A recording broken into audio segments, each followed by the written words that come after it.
Praise lord అందరికీ wish you a happy new year 2025 అని రాసుకుంటాం కదా, అది కూడా చెప్తామని చెప్పిన. సాక్ష్యం 2024 దేవుడు మా జీవితంలో అనేక అద్భుత కార్యములు జరిగించాడు. అందులో ఒకటి గృహ నిర్మాణము. అది చాలా రోజులుగా సంవత్సరాలుగా నేను అనుకున్న ఒక మంచి ఇల్లు కట్టుకోవాలి మేము. అది ఇన్ టైంలో కట్టుకోవాలి. అంటే ఇందాక ప్రకాష్ అన్న చెప్పినట్టుగా చాలామంది ఉద్యోగ విరమణ తర్వాత కొంత డబ్బు పోగు చేసిన తర్వాత మంచిగా ప్లాన్ చేసుకుంటారు. అయితే మున్ముందు ఇంకా చేయడానికి చాలా కార్యక్రమాలు ఉంటాయి. జీవితంలో ఇంకా చాలా కార్యక్రమాలు ఉంటాయి. అవన్నీ ఇప్పుడు చేయడానికి అవకాశం లేదు. అంటే ఇల్లు నిర్మాణం అయిపోయిన తర్వాత ఇంకా దేవుని కార్యక్రమం చేయొచ్చు, పిల్లల చదువు కావచ్చు, ఇంకా ఏదైనా అనేక కార్యక్రమాలు చేయొచ్చు. జీవితం దేవుడు ఆశీర్వదిస్తే ఇంకో ఎన్నో సంవత్సరాలు మనం బ్రతికి అనేక కార్యక్రమాలు చేస్తాం. అందుకని ఒక ఆలోచనతో ఉన్నప్పుడు దేవుడు ఆలోచనలు బలపరిచి మాకు గృహ నిర్మాణానికి సహాయం చేశారు. అది కూడా ₹1 కూడబెట్టకుండా మొత్తం బ్యాంక్ లోన్ మీదని, ఇంకా మిగిలినవి బయట ఇల్లు ఇది పొలం రిజిస్ట్రేషన్ చేసి అట్లా బయట డబ్బు తీసుకొచ్చి కట్టుకోవడం జరిగింది. వాడికి మెల్లగా మేము దేవుడు సహాయం చేస్తే వాటిని తీర్చుకుంటూ ఉంటాం. ఇంకోటి ఏంటంటే పిల్లలకు అందరికీ మంచి ఆరోగ్యం దయచేశాడు. మంచి నడవడానికి సహాయం చేశాడు. వాళ్ళు చదువు విషయంలో దేవుడు అనేక విషయాలు సహాయం చేశాడు. అలాగే మేము మంచిగా మరి బ్రతుకుతున్నందుకు, దేవుడు మాకు సహాయం చేస్తున్నందుకు సైతాను ఓర్చుకోక అనేక ఇబ్బంది పెట్టిండు. ఇక కొన్ని సంఘంకు తెలుసు, కొన్ని తెలియవు, కొన్ని చెప్పుకుంటాను, కొన్ని చెప్పుకోలేను. చాలా ఇబ్బంది పెట్టాడు, చాలా దూరం చేశాడు సంఘానికి.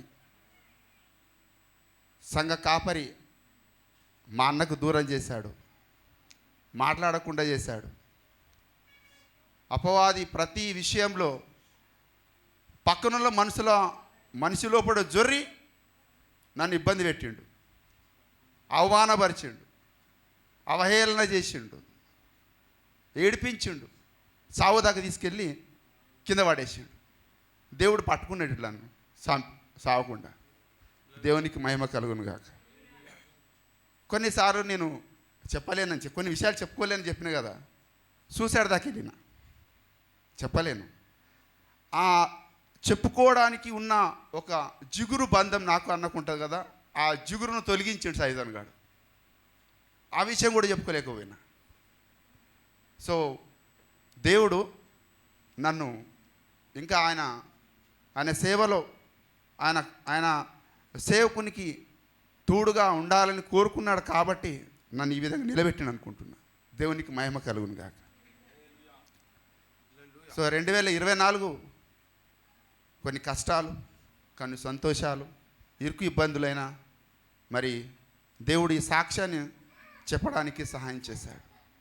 అయితే 2025 నేను ఒక నది వలె ఉందామనుకుంటున్నా. నదియే మనకు సాక్ష్యం కావాలి, ఉదాహరణ కావాలి. ఒక నది ఎత్తుపల్లాలను దాటుకుంటూ, రాళ్ళు రప్పలు గులకలు దాటుకుంటూ, కొండలు ఎక్కుంటూ దిక్కుంటూ, ఎక్కడ పరిగెత్తాలో, ఎక్కడ నెమ్మదిగా పోవాలో, ఎక్కడ ఆగాలో చూసుకుంటూ చివరికి మరి యేసయ్య అనే సముద్రుడిలో కలిసిపోతుంది.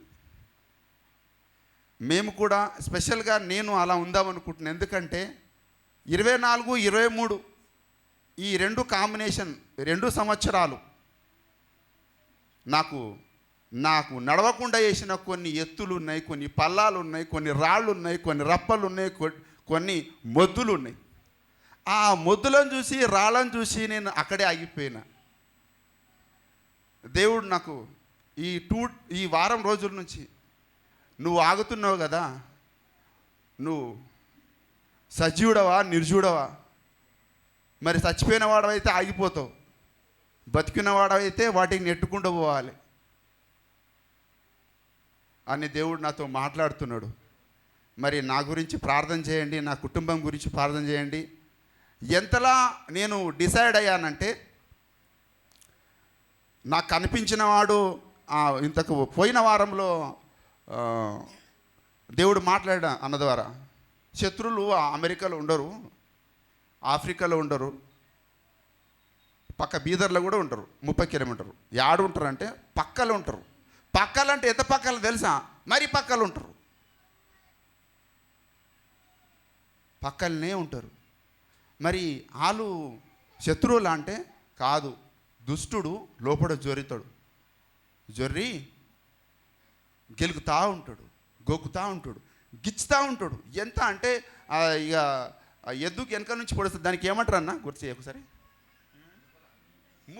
మునుకోలా, మునుకోలు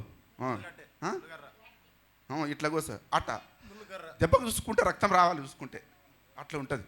నొప్పి పోనీయరు, రానియరు, మాట్లాడినీరు, ఇట్లాంటివి ఉన్నాయి.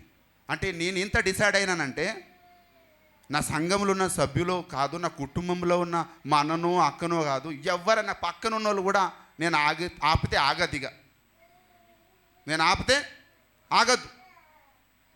వాళ్ళు ఎవ్వరన్నా కానీ, సొంత నా కూతురు వచ్చి కాలు పట్టుకున్నా కానీ, ఆ పోయే ప్రయాణం దేవుడు నాకు చూపిస్తున్నాడంటే ఆమె పక్క సరిగ్గా నువ్వు వదిలించుకుంటా. నేను అంతలా డిసైడ్ అయిపోయాను. మరి నా నిర్ణయం మంచిదని దేవుడు అనుకుంటే, దేవుడు ఆశీర్వదించి బలపరిచినట్లుగా మీరందరూ నా కొరకి, నా కుటుంబం కొరకి, మరి సంఘంలో నేను ఇంకా గట్టిగా అంటుకట్టినట్లుగా, మరి మంచి సత్సంగము కలిగి, సహోదర భావం కలిగి ఉండు నాకు మీరందరూ ప్రార్థన చేయాలని నేను కోరుకుంటున్నాను. మరి దేవుడు నా యొక్క సాక్ష్యంను దీవించాలి. మరి 2025లో ఉన్న యొక్క నా ఆశయమును కూడా దీవించాలని కోరుకుంటున్నాను.